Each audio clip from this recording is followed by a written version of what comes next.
నాయుడుపేటలో MLA Kiliveti సంజీవయ్యతో కలిసి NDCCB chairman Kamireddy Santhanarayana Reddy media సమావేశం నిర్వహించారు. నియోజకవర్గంలో ఓటు హక్కు లేని నాయకులు పెత్తనం చలాయిస్తే చూస్తూ ఊరుకోం. చిన్న చిన్న విషయాలను పెద్దవి చేస్తూ పార్టీని అప్రతిష్ట పాలు చేస్తే సహించం.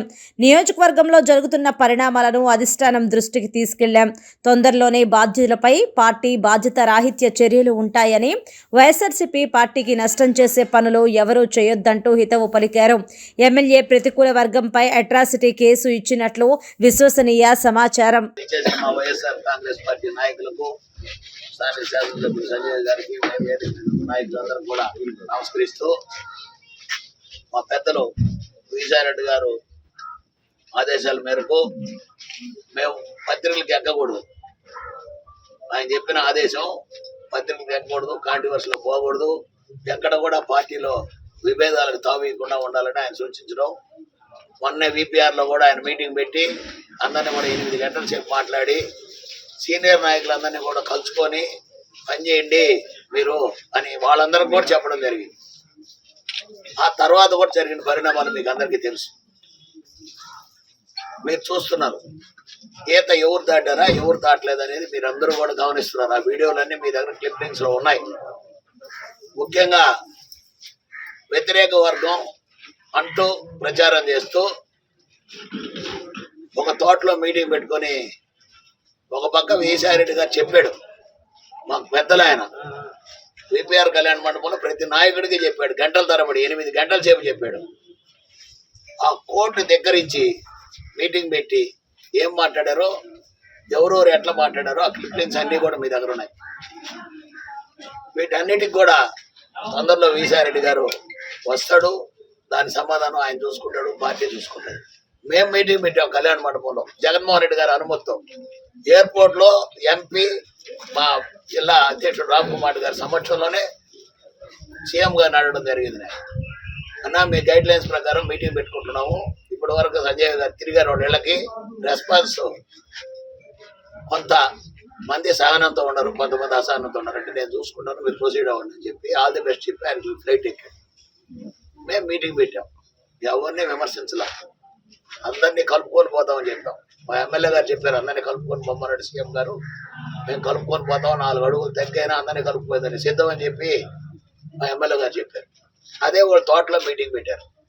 ఎవరెవరు ఎట్ట మాట్లాడారు, ఒక సీనియర్ నాయకుడుగా కట్టా సుధారెడ్డి గారిని గౌరవించి ఆయన కూడా మాలో ఒకటిగా కలపని నేనే విజయసాయిరెడ్డి గారికి చెప్తే ఆయనతో గంట సేపు మాట్లాడు విజయసాయిరెడ్డి గారు.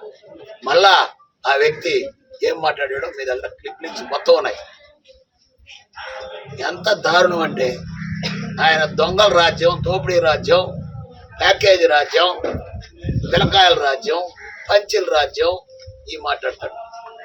పుట్టినప్పుడు ఏమేమి ఉండదు మనకు, ఆడైనా మగైనా పెరిగే కొద్దికి అన్నీ వస్తాయి. అది కూడా తెలియని వ్యక్తి ఎవరు పోయిపిస్తే పోస్తే తాగి ఎమ్మెల్యేని దూషించడం, ఒక దళిత ఎమ్మెల్యేని నువ్వు ఎట్టంటే అట్ట మాట్లాడుతూ నీ ఇష్టం వచ్చినతో పదజాలంతో వ్యంగ్యంగా విమర్శిస్తున్నావు. దానికి కారణం మా ఎమ్మెల్యే గారు అనుకున్నా నేను. ఎందుకంటే శ్రద్ధలో నువ్వు దోస్తున్న దోపిడీ, నువ్వు చేస్తున్న అవినీతి ఆయన కంట్రోల్ చేసి తొలిదిన కానీ నీ మీద కానీ విజృంభించుంటే ఈ పరిస్థితి ఎట్టున్నావు.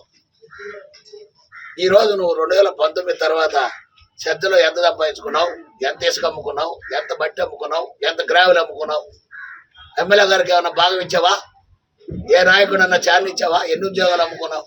నువ్వు ఒకరి గురించి విమర్శిస్తావు, ప్యాకేజ్ అంటావు. ప్యాకేజ్ అంటే ఏందండి, మీకు గోపీనాథ్ ప్యాకేజ్ ఇవ్వాలా, మాకు జగన్మోహన్ చెప్పిన నిర్ణయం ప్రకారం మేము పోతున్నాం. గోపీనాథ్ అంటారు, MP అంటారు, ఒకరోజు క్యాండిడేట్ లేడంటారు. మేము వ్యంగ్యాస్తాలు ఆయన ఏదేదో మాట్లాడతాడు. టిట్కో ఇళ్ల గురించి మాట్లాడతాడు. టిట్కో ఇళ్లలో రాష్ట్రం అంతా ఉన్నాయి టిట్కో ఇళ్ళు. పార్టీ నిర్ణయం తీసుకోవాలా, పార్టీ నిర్ణయం తీసుకుంటే డిస్ట్రిబ్యూషన్ జరుగుతుంది. పార్టీ నిర్ణయం తీసుకోకుండా ఎమ్మెల్యే స్థాయిలో జరిగేది కాదు. దాని గురించి కూడా మాట్లాడతాడు ఆయన. మళ్ళీ క్రిట్కో ఇళ్ళ కాడ ఇసుక అంటాడు. ఇసుక ఉండింది వాస్తవం, దాన్ని టెండర్ పెట్టింది వాస్తవం, టెండర్లో పాడుకున్న వ్యక్తి తోలుకున్నది వాస్తవం. ఇవన్నీ కూడా తెలియకుండా గుడ్డిగా దాన్ని కూడా ఎమ్మెల్యే అమ్మేశాడు. ఎమ్మెల్యే ఇసుక అమ్ముకోవాల్సిన కర్మ ఎమ్మెల్యేకి ఏమున్నది, నీకున్నది.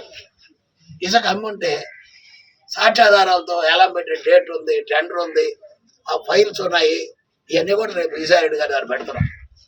ఈ ఆరోపణల్లో పసలేదు, అబద్ధపు ఆరోపణలు, అసత్య ప్రచారాలు.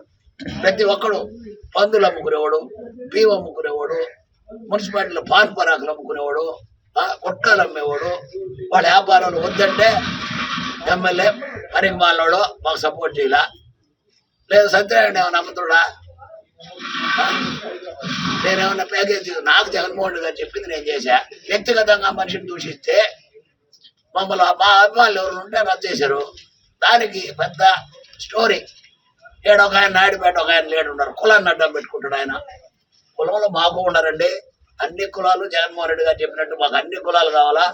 జగన్మోహన్ రెడ్డి గారికే కులం లేదు, మతం లేదు, పార్టీ లేదు, ప్రతి ఒక్కరికి పథకాలు ఇస్తున్నాడు. ఆయన చెప్పిన మేనిఫెస్టోలో ప్రతి దాన్ని అందరికీ ఇస్తున్నాడు. తెలుగుదేశం లేదు, బీజేపీ లేదు, కమ్యూనిస్ట్ లేదు, ప్రతి ఇంటికి తలుపు తట్టి 5వ గంట చేరుస్తున్నాడు. రేపటి నుంచి 3,000 పెన్షన్ 1 తేదీ అందరికీ వస్తుందా లేదా మీరు కూడా గమనిస్తున్నారు.